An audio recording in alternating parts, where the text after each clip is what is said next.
Assalamualaikum warahmatullahi wabarakatuh. Kami CGP Angkatan 10 Jakarta Utara akan melaksanakan coaching supervisi akademik modul 2.3 yang terdiri dari observer, coach, dan coachee. Bersama saya, Dedeh Komalasari, saya berasal dari SDN Rawabadak Selatan 01 Pagi. Dan di sebelah kanan saya, Ibu Siti Nurmala berasal dari SDN Tugu Utara 17 Pagi sebagai coach. Di sebelah kiri saya, Ibu Anna Febriana sebagai coachee dari SDN Tugu Utara 15 Pagi. Terima kasih dan selamat menyaksikan. Assalamualaikum Bu Mala, bagaimana kabarnya hari ini? Waalaikumsalam Bu Dede, alhamdulillah baik. Nah, oke, sebelum Ibu melakukan coaching, tentunya Ibu juga harus memahami beberapa penilaian dari praktik coaching ini ya Bu. Dan ada beberapa tahapannya. Yang pertama yaitu tahapan pra-observasi, di mana pada tahapan ini saya akan mendiskusikan dan menanyakan kompetensi serta indikator apa yang akan dikembangkan pada praktek ini. Kemudian yang kedua ada tahapan observasi ya Bu. Di tahap ini, saya akan mengamati proses coaching yang akan Ibu lakukan. Dan tahapan terakhir yaitu pasca observasi. Nanti Ibu akan merefleksikan apa yang sudah dikembangkan pada proses coaching. Serta kompetensi apa yang akan Ibu kembangkan kembali pada coaching selanjutnya. Apakah Ibu sudah siap? Insya Allah siap. Oke, pada tahap pra-observasi ini saya akan menanyakan beberapa pertanyaan kepada Ibu. Yang pertama akan mendiskusikan rubrik penilaian kita hari ini. Nanti coach dan coachee akan saya amati dengan rubrik penilaian apakah sudah sesuai dengan alur tirta. Kemudian bagaimana Ibu telah memberikan pertanyaan berbobot pada coachee dan juga bagaimana coachee tersebut merespon dan menanggapi pertanyaan dari coach. Bisa dipahami Bu? Ya bisa Bu Dede. Oke baik. Nah pertanyaan pertama yang akan saya ajukan ke Ibu yaitu kompetensi apa yang akan Ibu kembangkan pada coaching hari ini? Ya, baik Bu, dalam proses coaching hari ini, kompetensi yang akan saya kembangkan adalah menanyakan kabar terlebih dahulu, kemudian kompetensi inti tirta yaitu kehadiran penuh, mendengarkan aktif, serta menanyakan pertanyaan berbobot kepada coachee. Oke, baik berarti Ibu sudah siap ya untuk melakukan coaching hari ini? Siap Bu, semoga proses coaching ini dapat berjalan dengan lancar ya Bu Dede. Amin. Nah nanti kan saya akan observasi Ibu nih sebagai coach dan coachingnya. Kemudian indikator apa nih yang lebih spesifik yang ingin saya observasi supaya Ibu bisa berkembang pada proses coaching selanjutnya? Saya ingin Ibu Dede melihat saya pada kompetensi menanyakan pertanyaan yang berbobot kepada coachee, bagaimana saya mengajukan pertanyaan kepada teman saya, sehingga coachee bisa menemukan solusi-solusi terhadap permasalahan yang dihadapi. Oke, berarti pada kompetensi ini saya akan melakukan observasi yang lebih ya Bu, tapi walaupun demikian Ibu tetap harus melaksanakan indikator yang lainnya terhadap coachee. Silakan Ibu melakukan proses coaching. Baik, siap Bu. Oke. Assalamualaikum Bu Ana, ada apa nih tumben datang ke sini?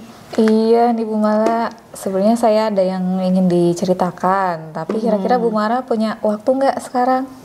Ada Bu Ana, aku lagi nggak ada jam hari ini. Oke, lagi free ya. Gini nih Bu Mala, aku sebenarnya ada beberapa hal yang ingin diceritakan, tapi yang untuk masalah sekarang ini kan saya lagi mengajar, sudah belajar dengan anak-anak beberapa pertemuan ya di kelas 3 ini. Nah, saya itu punya masalah nih Bu Mala di kelas. Ada anak yang masih terlambat menulisnya padahal kan sudah kelas 4 gitu Bu Mala. Kira-kira Bu Ana apa yang membuat Bu Ana ini merasa kesulitan menghadapi anak tersebut? Kan untuk kelas 4 ini kan sudah harusnya lebih paham lagi ya menulis membacanya. Nah, di sini tuh saya masih mengalami kesulitannya supaya si anak tersebut bisa lebih lancar lagi menulisnya. Menurut Bu Ana, ukuran keberhasilan pertemuan kita ini apa ya?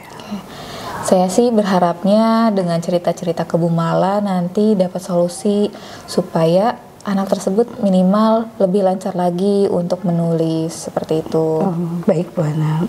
menurut Bu Ana, kesempatan atau peluang apa yang Bu Ana miliki sekarang dalam menangani anak tersebut? Oke.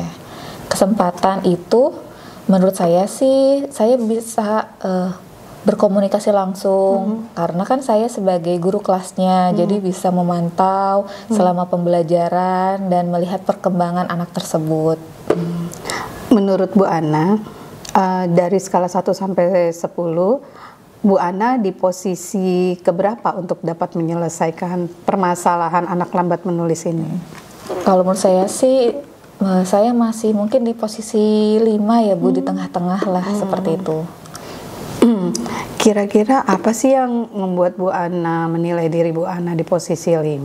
Padahal yang saya tahu nih, Bu Ana itu memiliki potensi dan bakat manajemen kelas yang sangat mengampuni.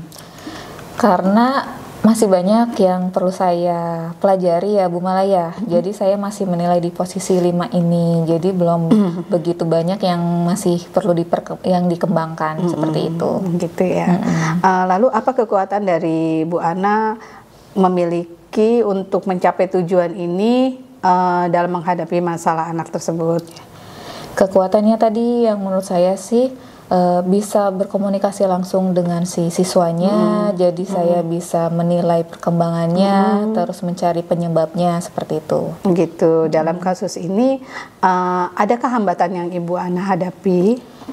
Hambatan itu sih menurut saya itu diantaranya mencari penyebab ya Bu ya. Jadi supaya tahu nih ada penyebabnya dan nanti solusinya tepat supaya si anak tersebut itu bisa lebih lancar lagi. Gitu. Kira-kira nih Bu Ana, solusi apa yang akan Bu Ana ambil dalam menghadapi hambatan-hambatan atau gangguan dalam menyelesaikan masalah anak lambat menulis? Solusinya sih menurut saya ada berbagai cara ya Bu ya, komunikasi dengan orang tua pastinya, terus tadi mencari penyebabnya dengan cara gimana, berarti dengan cara mencari informasi pada wali kelas sebelumnya, kayak gitu. Oh gitu ya. Rencana Bu Ana sekarang dalam menangani siswa yang lambat menulis bagaimana Bu Ana?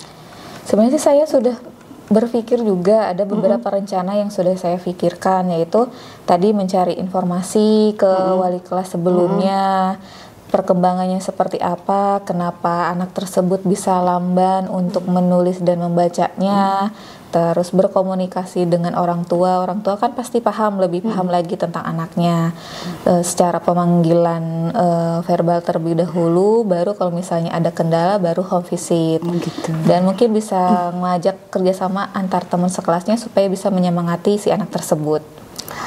Kira-kira berapa jangka waktu yang Bu Ana tempuh untuk menyelesaikan permasalahan ini? Oke, jangka waktunya mungkin dalam kurun waktu 1 minggu ya Bu ya bisa saya laksanakan. Gitu. Dari strategi yang sudah Bu Ana buat sebelumnya, apa yang menjadi ukuran keberhasilan rencana aksi terhadap permasalahan anak ini Bu Ana? Ya. Ukuran keberhasilan itu sih dari permasalahan ini, saya ingin si anak tersebut yang muluk-muluk sih, paling cuma bisa lebih lancar lagi. Oh gitu ya Bu Ana. Bagaimana cara Bu Ana dalam menghadapi setiap gangguan ini? Tadi sih untuk menghadapi gangguannya pasti ada hambatan ya Bu Mala ya, yaitu bekerja sama dengan pihak-pihak lain seperti itu. Kira-kira Bu Ana, berapa jangka waktu yang Bu Ana tempuh untuk menyelesaikan permasalahan anak yang lambat menulis ini? Jangka waktu yang perlu saya butuhkan mungkin sekitar 1 minggu ya Bu ya, tadi dari rencana-rencana yang sudah saya ambil seperti itu. Gitu ya.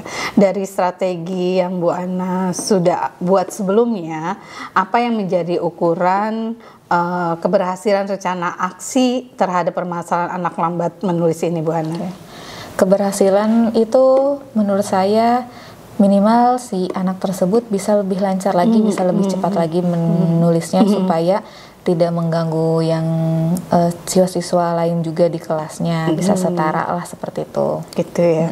Lalu bagaimana cara Bu Ana dalam mengantisipasi setiap gangguan atau hambatan yang terjadi selama menangani masalah anak lambat menulis? Sebenarnya hambatan itu pasti ada antisipasinya. Saya meminimalisir yaitu dengan bekerja sama dengan pihak-pihak lain supaya tujuan yang saya harapkan itu tercapai. Oke. Bu Ana setelah melaksanakan rencana aksi ini, adakah komitmen yang Bu Ana jalankan dalam aksi tersebut? Komitmen itu pasti supaya tujuan itu terlaksana dengan baik. Komitmen saya adalah menjalankan rencana-rencana yang sudah saya tadi pikirkan itu dengan baik dan sesuai dengan rencananya. Kira-kira Bu Ana, komitmen yang Ibu buat dan dijalankan itu seperti apa ya? Komitmen saya itu mungkin lebih spesifik ke memberi jam tambahan kepada anak tersebut setelah pembelajaran selesai, supaya si anak tersebut bisa ada tambahan lagi. Kalau di kelas kan gak mungkin kita fokus dalam satu anak tersebut, jadi itu komitmen saya memberi jam tambahan. Gitu. Lalu siapa saja yang membantu Bu Ana dalam menyelesaikan masalah ini? Oke, tentu kalau misalnya keberhasilan kan nggak cuma kita diri sendiri ya. Saya bisa meminta bantuan kepada wali kelas sebelumnya, kepada orang tua dan teman-temannya. Nah, kalau menurut Bu Ana, apa peran orang yang membantu Ibu di dalam menyelesaikan masalah ini? Peran-perannya itu untuk wali kelas itu saya bisa nanti mencari informasi perkembangan si anak tersebut sebelum-sebelumnya yang wali kelas dihadapinya. Terus untuk orang tua saya mencari informasi ke anak tersebut, pasti orang tua lebih mengenal dengan anak-anaknya. Dan kalau teman-teman ya memberi semangat nanti di kelas. Oke. Dari permasalahan yang kita bahas ini Bu Ana, apa tindak lanjut yang akan Bu Ana lakukan dalam sesi coaching ini? Tindak lanjutnya itu saya akan langsung melaksanakan rencana saya, komitmen saya supaya tujuan itu agar segera terlaksana, terrealisasi. Luar biasa Bu Ana. Terima kasih atas waktunya. Jadi saya tahu nih solusi-solusi yang harus saya hadapi dengan permasalahan ini. Sama-sama Bu Ana. Terima kasih Bu Mala. Assalamualaikum. Waalaikumsalam. Oke, bagaimana tadi Bu Mala proses coachingnya? Apakah lancar? Alhamdulillah lancar Bu Dede. Apa saja yang tadi sudah Ibu lakukan pada saat coaching terkait dengan indikator? Pada saat coaching tadi saya sudah melakukan alur tirta, menanyakan tujuan, identifikasi permasalahan, rencana aksi yang akan dilakukan, serta tanggung jawab dan tindak lanjut yang akan dilaksanakan coaching. Lalu respon dari coachingnya sendiri selama coaching seperti apa Bu?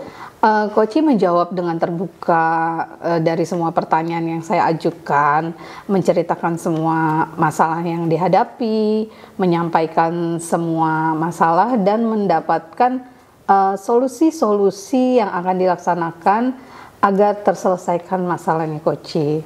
Oh, berarti alhamdulillah ya, semua berarti alur tirta ini sudah terlaksana dengan baik dan Ibu juga sudah menggali informasi dengan baik.